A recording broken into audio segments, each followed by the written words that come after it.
সকলোকে পুনৰ এবাৰ মোৰ এই ইউটিউব চেনেলটোত স্বাগতম জনাইছোঁ।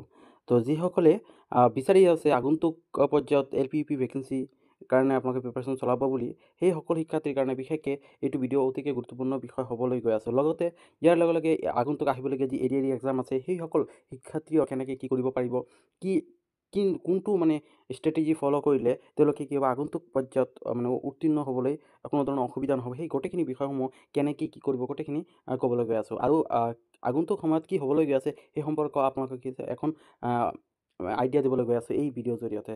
সেইটো কাৰণে কি কৰিছোঁ, আপোনালোকে ভালকৈ ভিডিঅ'টো চাব আৰু বন্ধু বান্ধৱীসকলত কি কৰিব, শ্বেয়াৰ কৰিবলৈ নাপাহৰিব। তো আহক আমি পলম নকৰি আজি ছেশ্যনটো আৰম্ভ কৰোঁ। তো আপোনালোকে জানে যিসকলে অধীৰ আগ্ৰহে এখন জবৰ কাৰণে ৰৈ আছে, সেইসকলৰ কাৰণে এখন জব কিমান জৰুৰী বাকী আছে, সেইসকলৰ কাৰণে এখন জব যে তেওঁৰ জীৱনৰ কিমান এখন ডাঙৰ ৰাস্তা, এইখিনি আপোনালোকে নিজে অনুভৱ কৰিব পাৰে।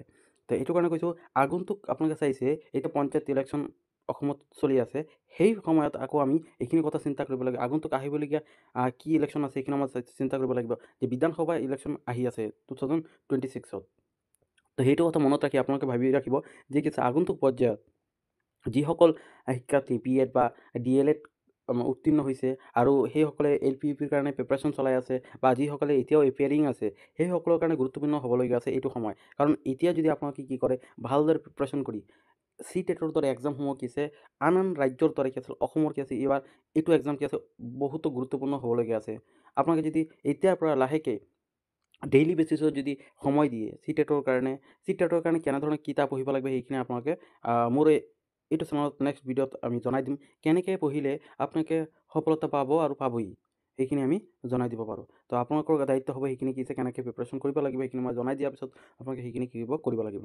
এতিয়া কথাটো হৈছে 2006ত নহয় 26ত যি ইলেকশ্যন আহি আছে, সেই ইলেকশ্যনৰ আগে আগে আমাৰ LP আৰু UP কি হ'ব, ভেকেঞ্চি আমাৰ দেখা দিব। এতিয়াও কি আছিল 4,500 ভেকেঞ্চি অলৰেডি আমাৰ সময় দিছিলে। যোৱা সময়ত কি আছিল 5,500 ভেকেঞ্চি এতিয়ালৈকে দিয়া নাই চাগে, কিন্তু সেইটো কি আছে প্ৰচেচিঙত আছে। তো সকলোৱে বিচাৰে যে সেই প্ৰচেছত কি আছে নিজৰ নামটো যাতে অন্তৰ্ভুক্ত কৰিব পাৰে।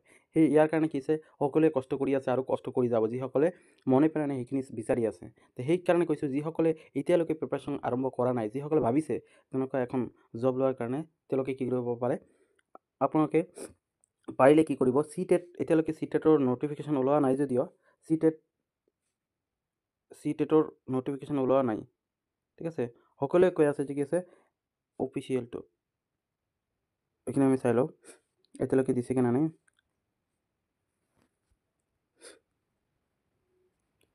এইটো হৈছে অফিচিয়েল ৱেবছাইট হয়। এতিয়ালৈকে চাব পাৰে আপোনালোকে, যিহেতু কি আছে জুলাইত এক্সাম হ'বলগীয়া আছিল CTET, এতিয়ালৈকে CTETৰ কোনো ধৰণৰ ন'টিফিকেশ্যন এতিয়ালৈকে আপডেট দিয়া নাই। তো কি হ'ব পাৰে, এইবাৰ CTET এক্সাম চান্সেছ আছে যে আগষ্টৰ শেষৰ ফালে এক্সামটো হোৱাৰ, বা আগতে বা শেষৰ ফালে এক্সামটো হৈ যাব পাৰে। যিসকলে এতিয়ালৈকে প্ৰিপাৰেশ্যন কৰা নাই, তেওঁলোকে কি হৈছে লাহেকৈ হ'লেও কি কৰক, আপোনালোকে ষ্টাৰ্ট কৰি দিয়ক।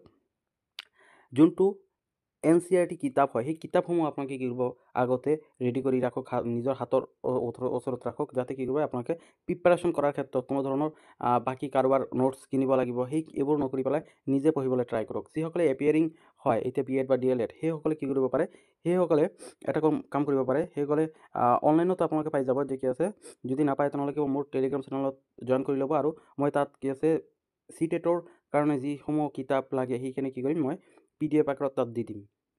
তেনেহ'লে আপোনালোকে কি কৰিব, সেই PDFসমূহ কি পঢ়ি থাকিব, আৰু আপোনালোকে যোনে কি ফাৰ্ষ্ট টাইমৰ কাৰণে প্ৰিপাৰেশ্যনৰ কাৰণে ৰেডি হ'ব, সেইসকলে আগতে নিজাববীয়াকৈ পঢ়িবলৈ ট্ৰাই কৰক, নিজে বুজিবলৈ ট্ৰাই কৰক। মানে এই লেভেলটো CTETৰ যি লেভেল, সেইখিনি কেনেকৈ কি বিষয়ে জানিবলৈ কাৰণে আপোনালোকে প্ৰিভিয়াছ ইয়াৰৰ নোটছবিলাক পঢ়ক, আৰু প্ৰিভিয়াছ ইয়াৰৰ যি কি কুৱেশ্যনবিলাক আছে সেইখিনি চাবলৈ ট্ৰাই কৰক। এইখিনি কৰাৰ পিছত আপোনালোকে বেলেগ কিবা চিন্তা কৰিব।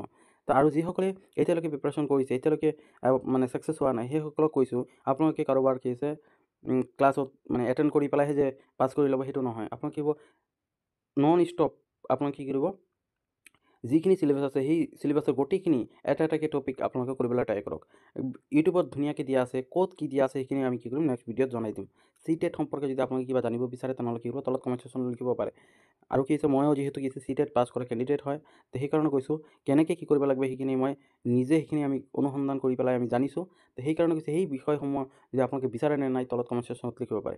তো আৰু এটা কথা হৈছে, আমি যোৱা সময়তে মই কৈছোঁ যে 2026ত এখন ডাঙৰ ভেকেঞ্চি আহিবলৈ গৈ আছে। তো আপোনালোকে সাজু থাকক ইয়াৰ কাৰণে এতিয়াই।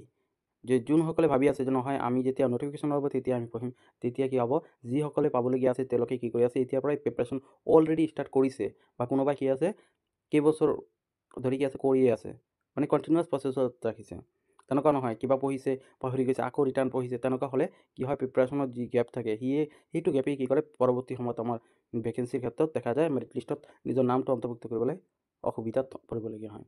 তো যাৰ কাৰণে কৈছোঁ আপোনালোকে এতিয়া সময় হৈছে 2026ক আপোনালোকে হাতৰ মুঠিত ৰাখক আৰু কি কৰক এতিয়াৰ পৰা ষ্টাৰ্ট কৰি দিয়ক।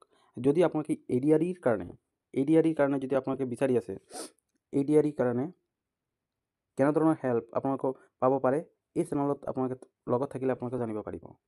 কাৰণ আমি কি কৰি আছোঁ এখন এডিআৰি বেচৰ দৰে কি আছে এখন লঞ্চ কৰিবলৈ গৈ আছোঁ, য'ত কি থাকিব কোনো ধৰণৰ মাচুল নাথাকে। এতিয়া কথাটো হৈছে যেতিয়া মাচুলৰ কথা নাহে তেতিয়া বহুতে ভাবি ল'ব যে কি আছে মাচুল নাই যদি কি পঢ়াব আৰু এনেই ভিডিঅ'সমূহ দি থাকিব। নহয়, আপোনালোকে চাব একদম যিকোনো এখন ধৰি লওক আছে আছাম হিষ্টৰী যদি আমি ষ্টাৰ্ট কৰিছোঁ এনচিয়েণ্টৰ পৰা গোটেইখিনি আমি দিবলৈ ট্ৰাই কৰিম। আৰু য'ত কি আছে আমি কণ্টেণ্টসমূহ দিবলৈ ট্ৰাই কৰিম। আমি MCQ দি পেলাই কি ক্লাছসমূহ কৰি যাম সেইখিনি নহয়, তো গোটেইখিনি আপোনালোকে প্লে লিষ্টত গৈ পেলাইও আপোনালোকে কি কৰিব এইখিনি অনুসন্ধান কৰি পেলাই আপোনালোকে চাব পাৰিব। আৰু ইয়াৰ কাৰণে কি কৰিম, আমি সকলোকে তেনেধৰণৰ সুবিধা দিব নোৱাৰোঁ। আমি কি নিৰ্দিষ্ট মানুহ যিসকলে পঢ়িব বিচাৰে সঁচা অৰ্থত, যিহেতু ময়ো কি বিচাৰি আছোঁ, ময়ো এইখিনি কাম আপোনালোকক শিকাই দিয়াৰ লগে লগে কি হ'ব মোৰো কি হ'ব এইখিনি পঢ়া হৈ যাব। ঠিক আছে, মই যিহেতু পঢ়িছোঁ আকৌ ৰিভিজন হৈ যাব। তাৰ কাৰণে মই কৈছোঁ যিসকলে কি কৰি আছে প্ৰিপাৰেশ্যন কৰি আছে তেওঁলোকে কিন্তু এনেধৰণৰ ক্লাছসমূহ দিয়াৰ ক্ষেত্ৰত কোনো ধৰণৰ মাচুলৰ কথা চিন্তা নাৰাখে। সেই কথাই আমি মনত ৰাখি পেলাই কি কৰি আছোঁ যাতে ময়ো পঢ়ি পেলাই কিবা গেইন কৰিব পাৰোঁ, লগতে আপোনালোকে সহায় হয়। তেনেকৈ আমি কি কৰি আছোঁ তেনেকৈ আমি ক্লাছসমূহ দিবলৈ ট্ৰাই কৰিম। আৰু যিসমূহ জৰিয়তে আপোনালোকে কিবা উপকৃত হ'ব পাৰে তেনেধৰণৰ ক্লাছসমূহেই আমি ইয়াত দিবলৈ ট্ৰাই কৰিম। কিন্তু সকলোকে নিদিওঁ, কাৰণ এইটোৱে হয় যি কি হৈছে ফ্ৰীত পোৱা বস্তুসমূহ কি কৰে মানুহে গাত নলয়। যেতিয়া কি কৰে কোনোবা চাবচোন আপোনালোকে এই কথাটো চাব, চৰকাৰী স্কুলত পঢ়া ষ্টুডেণ্টকেইটা ভাল নহয় নেকি? হয়, ভাল হয়।